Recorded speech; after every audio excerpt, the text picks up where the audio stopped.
Itu seperti itu.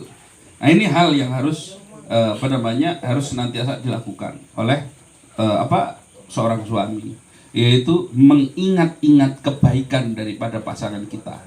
Ini yang sangat penting sekali. Terus kemudian yang kelima yang biasa dilakukan oleh Rasulullah SAW itu adalah beliau, ada satu kisah di mana Sofiyah, salah satu istri daripada Rasulullah itu pernah suatu ketika karena suatu hal itu, ceritanya agak panjang. Intinya beliau dalam perjalanan ketinggalan rombongannya Rasul itu. Karena ketinggalan merasa sedihnya luar biasa, nangis itu. Oleh nangis didatangi sama Rasul.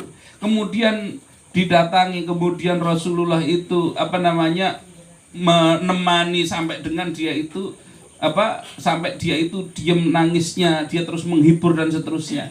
Nah, ini menunjukkan apa? Menunjukkan seorang suami itu harus senantiasa ada untuk istrinya. Dalam artian perhatiannya itu harus senantiasa ada. Maaf, kadang-kadang istri ketika misalkan ada sedih gitu ya, misalkan ada sesuatu beban, ada sesuatu yang membuat dia sedih, merasa dia itu terasa berat gitu ya, maka harus ada waktu di mana seorang suami itu meluangkan waktunya, menyiapkan waktunya, mengagendakan waktunya, mau nggak mau, sempat nggak sempat, itu harus disiapkan waktu khusus untuk istrinya sebagai bentuk perhatian ini. Karena dia butuh tempat untuk menyampaikan beratnya beban atau beratnya rasa sedih yang dirasakan itu. Ini yang harus dilakukan oleh seorang laki-laki, di mana dia itu harus senantiasa memberikan perhatian. Nah, ini perhatian ini luar biasa dalam hal ini.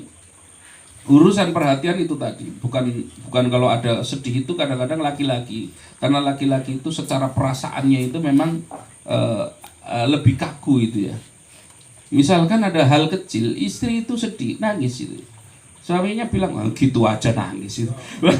Wah, ini padahal buat istri itu sesuatu yang luar biasa, sementara buat kita cuman gitu aja kok ya nangis itu loh. Itu mbok ya nggak usah dipikir-pikir kan gitu, nggak bisa. Itu memang sunatullahnya perempuan begitu. Nah, maka sebagai laki-laki yang harus memahami kondisi daripada istri tersebut. Loh, kok selalu selalu suami yang harus pahami istri? Kenapa suami yang harus pahami istri? Kenapa? Karena di dalam hidup seorang perempuan itu, dia itu seumur hidup punya hak itu cuma sekali. Sementara kapan perempuan itu punya hak? Yaitu ketika dia itu mau dihitbah ataupun mau dilamar orang itu, dia itu mau mengatakan iya atau tidak, itu haknya. Dia punya hak di situ. Iya atau tidaknya, dia punya hak.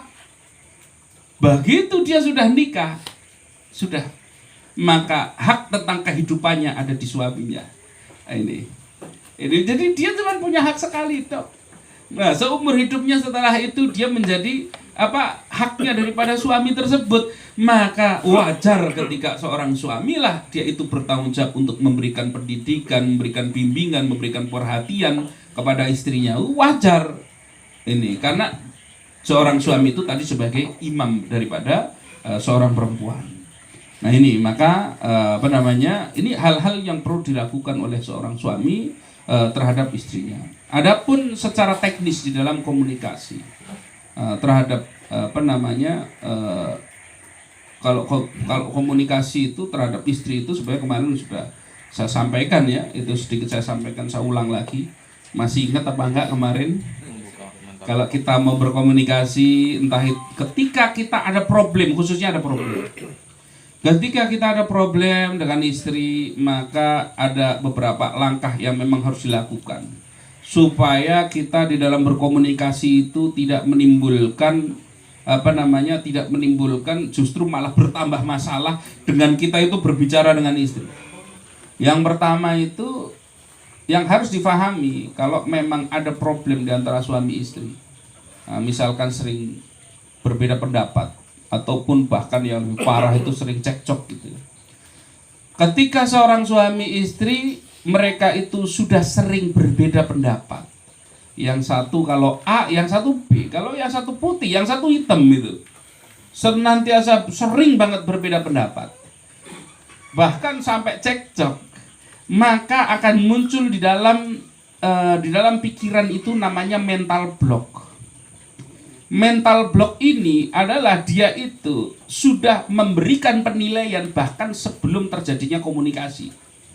Wah, misalkan ada masalah atau nggak usah ada masalah lah, kemarin-kemarin udah sering masalah itu. Jadi sekarang pun nggak ada masalah, cuman ada sesuatu yang ingin istri sampaikan. Misalkan, wah besok karena mau ada saudara pada datang, kepingin biar rumahnya kelihatan bersih, gimana kalau dicat baru, misalkan begitu.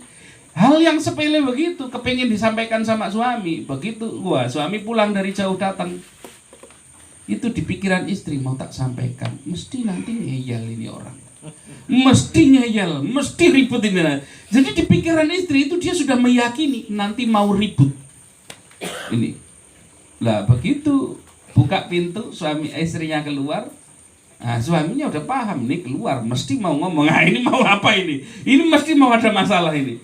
Akhirnya masing-masing itu punya namanya mental block, mempertahankan pendapatnya masing-masing.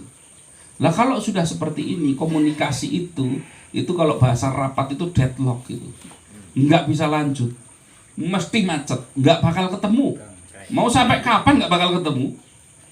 Sering, makanya kalau sampai ini ngobrol itu ketemunya mesti debat, akhirnya nanti ya tadi marah, nanti ada mungkin bahkan berat-beratnya mungkin sampai caci maki dan lain sebagainya, berat. Nah, ini karena apa? Karena nggak ngerti pola komunikasi. Nah maka kalau kita memang benar-benar serius mau memperbaiki hubungan di antara suami istri, khususnya yang selama ini mungkin punya masalah atau bermasalah atau terpaksa melupakan masalah, ya sudahlah, gimana lagi. Itu kadang-kadang istri itu juga begitu. Sebenarnya ada masalah yang nggak puas tapi dipendam, ya sudahlah, gitu kan ya gitu. Nah, tapi mau nggak mau ada mental block di dalam pikirannya. Nah, maka caranya adalah kita dengan membongkar mental